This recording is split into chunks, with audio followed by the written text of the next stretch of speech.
Hello বন্ধুরা, ডাব্লিউপিকেপি mission police এর জন্য আমরা ক্লাস করছি। এখানে আমরা শুধুমাত্র সেই ধরনের অঙ্ক নিয়েই আলোচনা করি যেগুলো শুধুমাত্র ডাব্লিউপিকেপি রিলেটেড। তো তুমি যদি ডাব্লিউপিকেপির অ্যাসপিরেন্ট হয়ে থাকো তাহলে এই ক্লাসগুলো একটু মন দিয়ে করো। আজকে 12 নম্বর ক্লাস, 100টি ক্লাসের মধ্যে। তো আগের ক্লাসগুলো দেখতে চাইলে নিচে ডেসক্রিপশন বক্সে তুমি প্লেলিস্ট পেয়ে যাবে, সেখান থেকে দেখে নিও। চলো শুরু করি আজকের ক্লাস। প্রথম প্রশ্ন, তার স্বাভাবিক গতির 3/4 গতিতে হেঁটে একজন ব্যক্তি তার অফিসে পৌঁছান স্বাভাবিক সময়ের 20 মিনিট পরে। অফিসে পৌঁছাতে তার স্বাভাবিক সময় কত লাগে? দুই ভাবে করা হয় আর দুটি খুবই শর্টকাট। প্রথম যে জিনিসটা আমি তোমাদেরকে শিখিয়ে থাকি, মানে যারা আমার পেড ব্যাচে পড়ো তাদেরকে আমি এভাবে শেখাই যে শর্টকাটটা হচ্ছে এই গতি বলেছে আর 20 মিনিট দেরি বলেছে, তো উপরটার সঙ্গে সবসময় গুণ হয়ে যাবে 20। তো 3 আর 20 উপরে হবে 60 আর নিচে হবে 3 আর 4-এর পার্থক্য। এই যে ভগ্নাংশ দেওয়া আছে না, তার পার্থক্য 1, তার মানেই 60 মিনিট। এটা হচ্ছে শর্টকাট, মাত্র দেখা মাত্র উত্তর হয়ে যায়। ঠিক আছে, উপরটার সঙ্গে 20 গুণ 60 আর নিচে হবে ভগ্নাংশের পার্থক্যটা। এবার যারা অঙ্কটি করতে চাও তারা কিভাবে করবে? দেখো, বলেছে স্বাভাবিক গতির 4 ভাগের 3 ভাগ। তার মানে স্বাভাবিক গতি যদি 4 হয়, এখন গতি 3, তো এটা যদি গতি হয় তাহলে টাইমটা কি হবে? টাইম উল্টে হয়ে যায়, 3:4। মানে স্বাভাবিক সময় 3 আর এখন সময় 4। দেখো দুজনের মধ্যে এখন সময় কত বেশি লাগছে? 1 বেশি লাগছে, তার মানে 1-এর মান 20 মিনিট এটা বলা আছে। তাহলে স্বাভাবিক সময় ছিল 3 মানে হবে 60 মিনিট। এখন যদি বলতো তাহলে 4-এর মান বের করতাম, 80 মিনিট লাগে এখন, আগে 60 আর এখন 80, 20 মিনিট বেশি। এই হচ্ছে দুটো নিয়ম, যেটা খুব সহজে তুমি করতে পারবে। আশা করছি বুঝতে পেরেছো। চলো যাবো নেক্সট কোশ্চেনে। ঘন্টায় 40 কিমি গড় গতিবেগে একটি ট্রেন তার গন্তব্যে ঠিক সময়ে পৌঁছায়। যদি এটি ঘন্টায় 35 কিমি গড় গতিবেগে চলে তবে এটি 15 মিনিট দেরিতে পৌঁছয়। মোট অতিক্রান্ত দূরত্ব কত? এটাও কিন্তু খুব সুন্দর এবং সিম্পলি তোমাদেরকে আমি করিয়ে থাকি।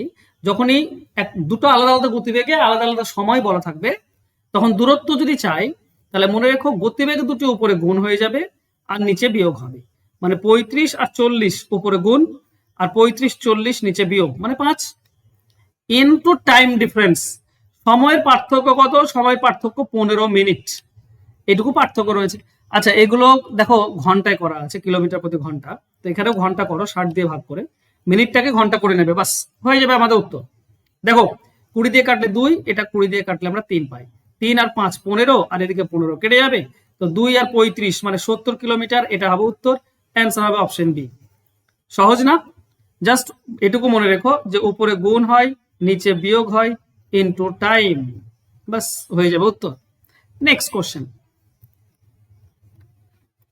পরবর্তী কোশ্চেন, এক স্কুলের 720 জন ছেলে মেয়ের মধ্যে ছেলে ও মেয়ের অনুপাত হচ্ছে 7:5, আর কতজন মেয়ে ভর্তি হলে 1:1 হবে? এটা পিএসসি 2009 এসেছিল। দেখো ছেলে আছে 7 আর মেয়ে আছে 5, তো মেয়ে যদি 2 যোগ দেয় তাহলে এটা 7 এটা 7 হয়ে যাবে। তার মানে কি হবে? সমান সমান হয়ে যাবে, তাই না? 1:1 হয়ে যাবে। তো এটাকে 7 করতে হবে, তাহলে 2 দরকার। তাহলে ছিল কত আগে? 2 ইউনিট দরকার আমার। আগে ছিল 7 ইউনিট আর 5 ইউনিট, 12 ইউনিট ছিল। এই টোটাল ছিল আগে 12 ইউনিট। এই 12 ইউনিট হচ্ছে 720। তো 720-কে 12 দিয়ে ভাগ, 1 ইউনিট পাবে, আর 2 দিয়ে গুণ করলে 2 ইউনিট।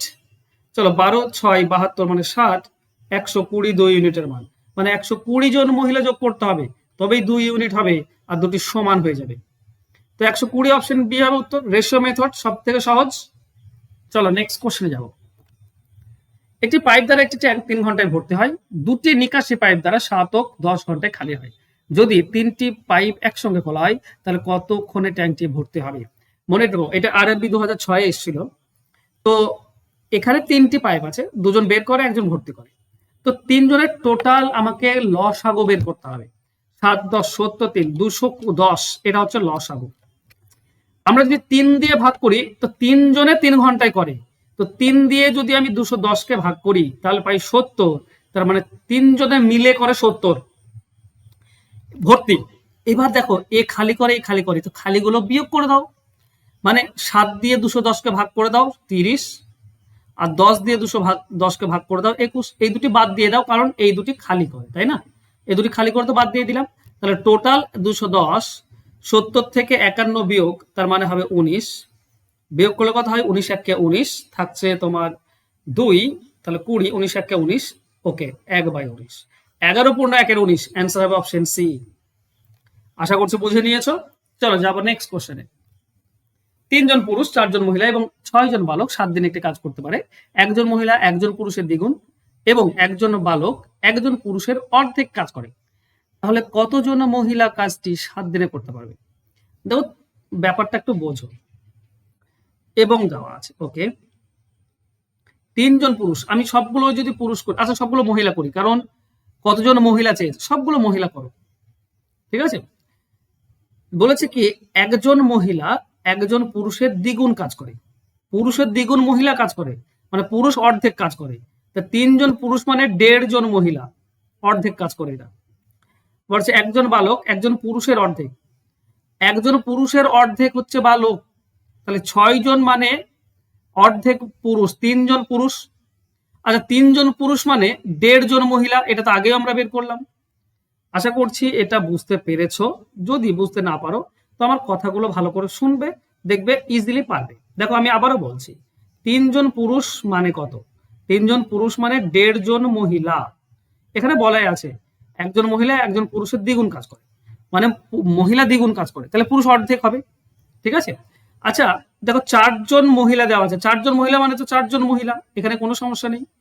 একজন আছে 6 জন বালক, আচ্ছা 6 জন বালক কি বলেছে, একজন বালক একজন পুরুষের অর্ধেক, তার মানে একজন বালক যদি অর্ধেক হয় তো 6 জন বালকে 3 জন হবে, 3 জন পুরুষ হবে। 6 জন বালক তার মানে 3 জন পুরুষ, আর 3 জন পুরুষ মানে তো 1.5 জন মহিলা, তো 3 জন পুরুষ মানে তো 1.5 জন, আমি আগেও বের করেছি। তাহলে 6 জন বালক মানে হচ্ছে 1.5 জন মহিলা। যদি আমি পুরুষ করি তাহলে 3 জন পুরুষ পাবো, আর মহিলা করলে 1.5 জন মহিলা পাবো। এবার যদি আমরা এটা সবগুলো যোগ করি তাহলে আমরা পাচ্ছি 7 জন মহিলা। এই 7 জন মহিলা কত দিনে করে বলেছে? 7 দিনে করে। তো 7 জন মহিলা করে 7 দিনে, ঠিক আছে। আর এটাই দেখো চেয়েছে, এটাই চেয়েছে যে কতজন মহিলা 7 দিনে করবে। তো 7 দিনে করতে গেলে 7 জন মহিলা লাগবে, অ্যান্সার হবে অপশন বি। মানে তোমাকে আর কিছু বের করার দরকার নেই, এখানে তুমি পেয়ে যাচ্ছ। ওকে, চলো নেক্সট কোশ্চেনে যাব। পরবর্তী কোশ্চেন বলেছে, এক সেকেন্ড, একজন পুরুষ ও একজন বালক 5 দিনে একসাথে একটি কাজ করে, 800 টাকা মজুরি পেল। পুরুষের কর্মক্ষমতা বালকের 3 গুণ, বালকের দৈনিক মজুরি কত? এটা এসএসসি 2005 এসছে। দেখো পুরুষ 3 গুণ কাজ করে, তাহলে পুরুষ অবশ্যই 3 গুণ টাকা পাবে, আর বালক পাবে 1 গুণ টাকা, তাই না। সে যতদিনই করুক না কেন, একসঙ্গে 5 দিন করেছে, 5 দিন করে, দুজনে মিলে একসঙ্গে 5 দিন করেছে, তাহলে কাজ তো পুরুষ 3 গুণ করবে আর বালক করবে 1 গুণ, তাহলে মোট 4 গুণ। এই 4 গুণ মানে হচ্ছে 800 টাকা। তাহলে 4 গুণ যদি 800 টাকা হয়, তাহলে বলো 1 গুণ কত হবে? 1 গুণ হবে 200 টাকা, মানে বালক পাবে 200 টাকা। কিন্তু এটা 5 দিনে করলে তখন 200 টাকা বালক পাবে। আমাকে দৈনিক চেয়েছে, তো 5 দিনে যদি 200 হয়, একদিনে কত? একদিনে 40 টাকা, অ্যান্সার হবে অপশন এ। বোঝা গেল? চলো যাবো নেক্সট কোশ্চেনে। একটি বাস একটি গ্রাম থেকে অন্য গ্রামে 60 কিমি বেগে যায়, ফেরার সময় ট্রাফিকে আটকে 40 কিমি বেগে ফিরে আসে, 2 ঘন্টা বেশি সময় নেয়। দেখো গতিবেগ দেখো কি দিয়েছে, যাওয়া আসা দেওয়া আছে, 2 ঘন্টা কম বেশি, ঠিক আছে। আচ্ছা আমি আরেক নিয়মে তোমাদেরকে করাই। ধরো এটা 60 কিমি বেগে যায়, তো গতিবেগের সঙ্গে সময় গুণ দূরত্ব হবে, আর এটা 40 কিমি বেগে যায়, এর সঙ্গে সময় গুণ দূরত্ব পাবো। তো প্রথমটা যা লাগে, দ্বিতীয়ত 1 ঘন্টা 2 ঘন্টা বেশি লাগে। এটা ধরো এক্স ঘন্টা, তাহলে এটাতে লাগবে এক্স প্লাস 2 ঘন্টা, হ্যাঁ কি না?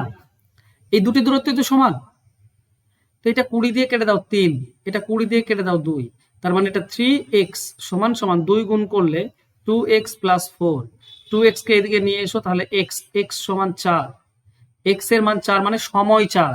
তাহলে দূরত্ব কত? এইটা গুণ করলে দূরত্ব টোটাল 60 আর x, 60 হচ্ছে গতিবেগ আর সময় হচ্ছে 4 ঘন্টা, তো 6 4 24, 240, এটাই হচ্ছে দূরত্ব, অ্যান্সার হবে অপশন সি। তাছাড়া মনে রেখো 60 এবং 40 দুটো দিয়েই যেটা ভাগ যাবে সেটাই উত্তর হবে, 60 এবং 40 দুটো দিয়েই। তাছাড়া অপশন ধরেও করা যায় ভাগ করে।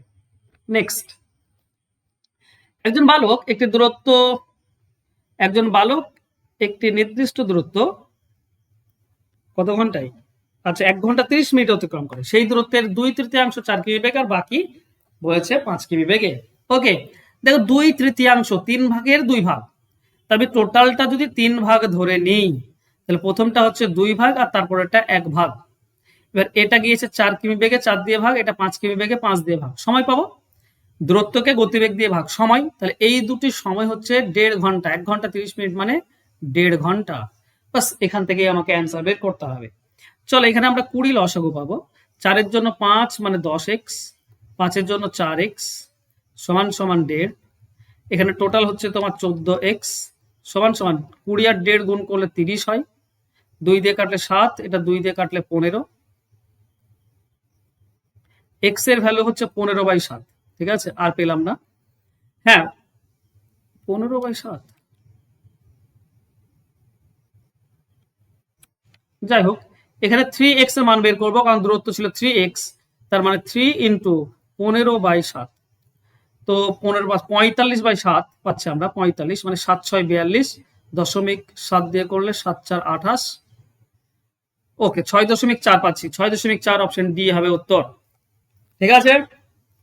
হ্যাঁ একটু দশমিক ছিল, ওকে খেয়াল করে নি, অপশনের দিকে একবার খেয়াল করবে, হ্যাঁ যে দশমিক আছে কিনা ভগ্নাংশ আছে কিনা একবার খেয়াল করে নেবে। নেক্সট 150 মিটার দীর্ঘ একটি ট্রেন একটি মাইলস্টোন 15 সেকেন্ডে আর বিপরীত দিক থেকে আসা একটি ট্রেনকে 12 সেকেন্ড অতিক্রম করে, অপর ট্রেনটির গতিবেগ কত? দেখো অপর ট্রেনটির বিপরীত দিক থেকে আসা একটি ট্রেনকে, ওকে অপর ট্রেনটির গতিবেগ কত? অপর ট্রেনটির গতিবেগ তো বের করতাম কিন্তু আমি দৈর্ঘ্য দেওয়া নেই, এটা সমস্যা, হয়তো একই দৈর্ঘ্যের হতে পারে হয়তো, ঠিক আছে। বেশ, প্রথমটার গতিবেগ কত হবে? একটা মাইলস্টোনকে পার করছে মানে নিজের দৈর্ঘ্যটাই পার করছে 15 সেকেন্ডে, তার মানে 1 সেকেন্ডে 10, এটা 10 মিটার প্রতি সেকেন্ড, 18/5 দিয়ে গুণ করো, তার মানে 36 কিলোমিটার প্রতি ঘন্টা। প্রথমটার গতিবেগ হচ্ছে 36 কিলোমিটার প্রতি ঘন্টা। এবার একই দৈর্ঘ্যের আরেকজনকে 12 সেকেন্ডে পার করছে, তো বিপরীত দিক থেকে মানে দুজনের যোগফল হবে 300 মিটার, 300 মিটার 12 দিয়ে ভাগ, 12 সেকেন্ডে পার করছে, 18/5 দিয়ে গুণ করে দাও, কিলোমিটার প্রতি ঘন্টা পেয়ে যাবে। 12 5 60, 60 দিয়ে এটা কাটলে 5, তার মানে 90 কিলোমিটার প্রতি ঘন্টা। এই যে 90 কিলোমিটার প্রতি ঘন্টা পেলাম, এটা আপেক্ষিক বেগ, বিপরীত দিক থেকে আসছে মানে যোগফল, দুটির যোগফল হচ্ছে 90, একটা 36 জানি আমি, তাহলে আরেকটা কত? 90 থেকে 36 বিয়োগ, অর্থাৎ 54 কিলোমিটার প্রতি ঘন্টা। অ্যান্সার হবে অপশন ডি, বোঝা গেল? চলে যাবো নেক্সট কোশ্চেনে যাবো, তার আগে বলি তোমরা যদি অঙ্ক প্র্যাকটিস করতে চাও তাহলে মাত্র 99 টাকা দিয়ে যে কোনো পরীক্ষার জন্য অঙ্ক প্র্যাকটিস করতে পারবে, ধারাবাহিকতা বজায় থাকবে, অ্যাডভান্স অঙ্ক শর্টকাটে শিখতে পারবে, সারা বছর প্র্যাকটিস করতে পারবে, সপ্তাহে 3 দিন লাইভ ক্লাস, এছাড়া mock test, recorded class, PDF file, এই সমস্ত কিছু পেয়ে যাবে। কতই না? মান্থলি মাত্র 99 টাকা দিয়ে। তো তুমি যদি অঙ্ক প্র্যাকটিস করতে চাও অ্যাডভান্স অঙ্ক, তাহলে এই ব্যাচে ভর্তি হয়ে যাও। ফোন নাম্বার তো নিচে দেওয়াই আছে, যোগাযোগ করে নিও। আর তোমরা যারা WPKPর জন্য ক্লাস করতে চাও তবুও তোমরা ফোন করে নেবে, ওকে। আশা করছি এই যে অঙ্কটা দিয়েছি তোমাদের স্ক্রিনে, এটা হচ্ছে আজকে তোমাদের হোমওয়ার্ক। দেখি কতজন বাড়ির যে কাজ তার অ্যান্সার তোমরা করতে পারো। খুব সহজ, সিম্পল। পজ করো, এর অ্যান্সার বের করো, কমেন্ট করো, আর পারলে একটু শেয়ার করে দিও। ধন্যবাদ।